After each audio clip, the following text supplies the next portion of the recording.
Oh hello Wendy Chode, you're looking fugly today. No way. Thank you so much, Matthew. I heard the rumor that you like to lick old women rolls, is that true? Of course that is true. Do you think I could lick yours? You always smell very nice. I would love to make love to your feet sometime. I love filtered water. But what if we want to shower at my house and I don't have filtered water? Don't worry, I will get my spirit Pepito to go get us some. He is my best friend. I've been meaning to ask you, why is your daughter Madison so effing hot? I don't know.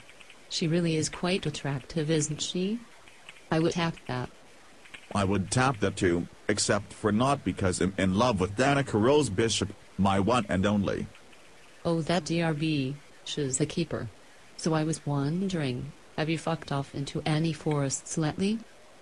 No, unfortunately not. I did start the sausage business in Chicago though. I'm so happy you are finally doing something with your life. Well, I must be off now to yell at my daughter for no reason. Love you, babe.